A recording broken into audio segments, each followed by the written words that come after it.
Penolakan terhadap syariat. Nah, ini turunannya sangat banyak. Menolak hukum waris, menganggap hukum waris tidak adil, menolak haramnya LGBT, menolak syariat poligami. Tapi nggak semua yang menolak, karena ada di antara mereka poligami juga.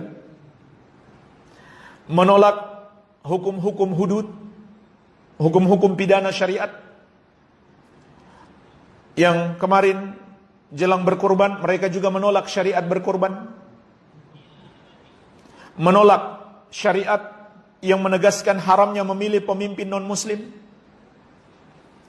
Menolak syariat berjilbab. Dan lain-lain. Sangat banyak penolakan terhadap syariat. Maka jemaah sekalian, ini adalah kekufuran. Bahkan kekufurannya itu bisa sampai pada 5 bentuk kekufuran. Bisa sampai pada 5 bentuk kekufuran. Yang pertama, kekufuran tidak menyetujui syariat tersebut. Allah ingatkan di surat An-Nisa ayat ke-65. Fala wa rabbika la yu'minuna hatta yuhaqqimuka fima syajara bainahum thumma la yajidu fi anfusihim harajan mimma qadaita wa yusallimu taslima. Allah bersumpah, maka demi Rabbmu wahai Muhammad, mereka tidaklah beriman. Mereka bukan orang-orang yang beriman sampai mereka menjadikan engkau sebagai pemutus perkara atas apa yang terjadi antara mereka. Kemudian mereka tidak mendapatkan di dalam hati mereka keberatan atau penolakan terhadap apa yang engkau putuskan.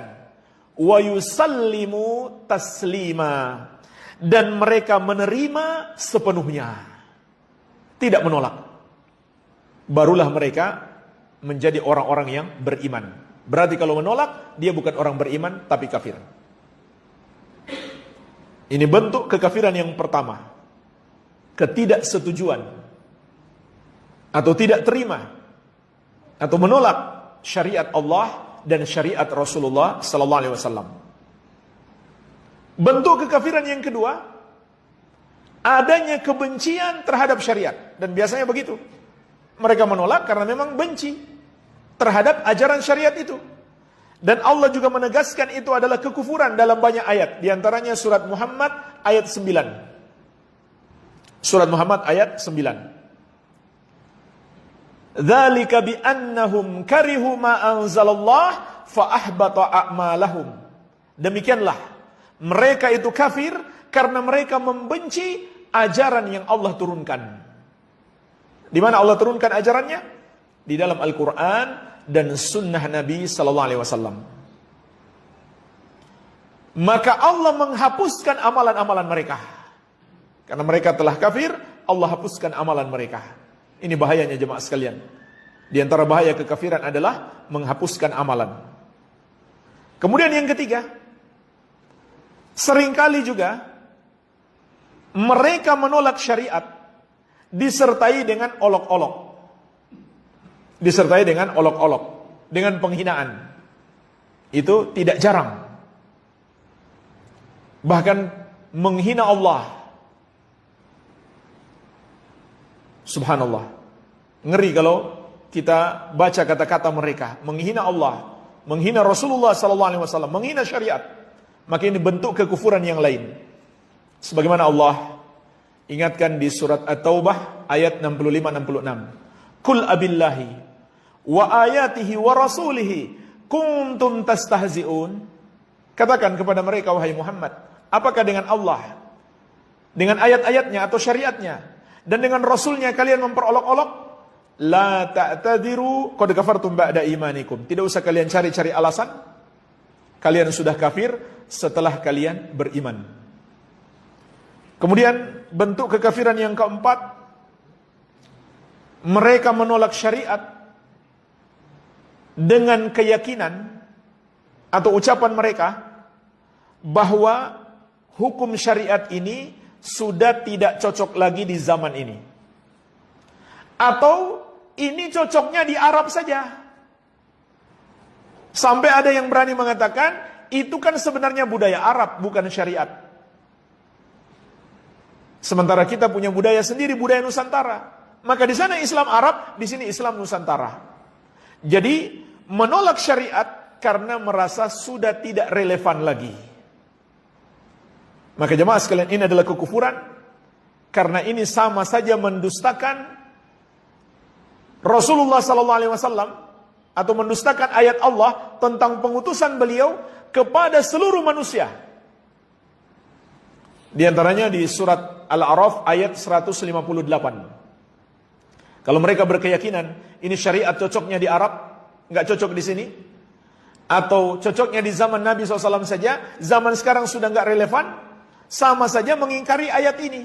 Allah Azza wa Jalla berfirman, "Qul ya ayyuhan nasu, inni rasulullahi ilaikum jami'an." Katakan wahai manusia, sesungguhnya aku adalah utusan Allah untuk kalian semuanya. Semuanya. Di seluruh negeri, Arab maupun bukan Arab. Sampai kapan? Sampai hari kiamat. Makanya, andai ada orang Yahudi dan Nasrani yang betul-betul beriman, yang masih mengikuti ajaran asli, kemudian Nabi SAW diutus, mereka tidak masuk Islam, mereka pun berubah menjadi kafir. Apalagi yang mengikuti ajaran yang bukan asli lagi.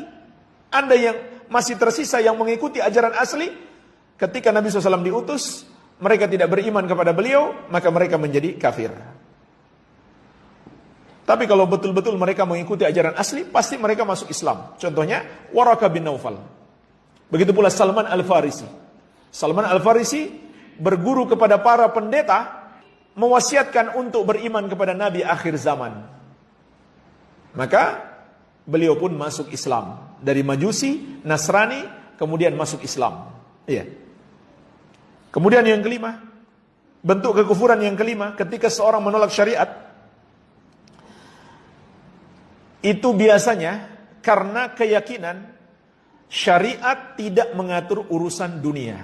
Seperti urusan negara, urusan politik, urusan hukum, urusan pemerintahan. Makanya ini sebenarnya pemahaman lama yang disebut dengan sekuler. Dan ini juga asalnya dari Nasrani. Karena tidak mau terkungkung dengan gereja. Ya, kita baca dalam sejarah penindasan gereja di Eropa itu, di abad-abad yang mereka sebut abad kegelapan, itu luar biasa. Makanya muncullah pemahaman sekularisme ini untuk menentang dominasi gereja di abad-abad yang lampau di Eropa. Jadi asalnya dari Nasrani, kemudian coba ditularkan kepada Islam. Islam tidak seperti itu. Islam mengatur seluruh urusan manusia. Oleh karena itu, ulama sepakat juga, tidak ada perbedaan pendapat, sekularisme adalah kekafiran. Sekularisme adalah kekafiran. Kenapa? Karena itu berarti mengingkari syariat Islam, mengingkari pengaturan-pengaturan syariat terhadap urusan-urusan manusia, dan juga mengingkari kesempurnaan syariat Islam. Padahal Allah berfirman dalam surat Al-Maidah ayat ketiga, "Al-yawma akmaltu lakum dinakum." Pada hari ini telah kusempurnakan untukmu agamamu. Iya. Jadi paling tidak ini 5 bentuk kekafiran orang yang menolak syariat Allah Azza wa Jalla.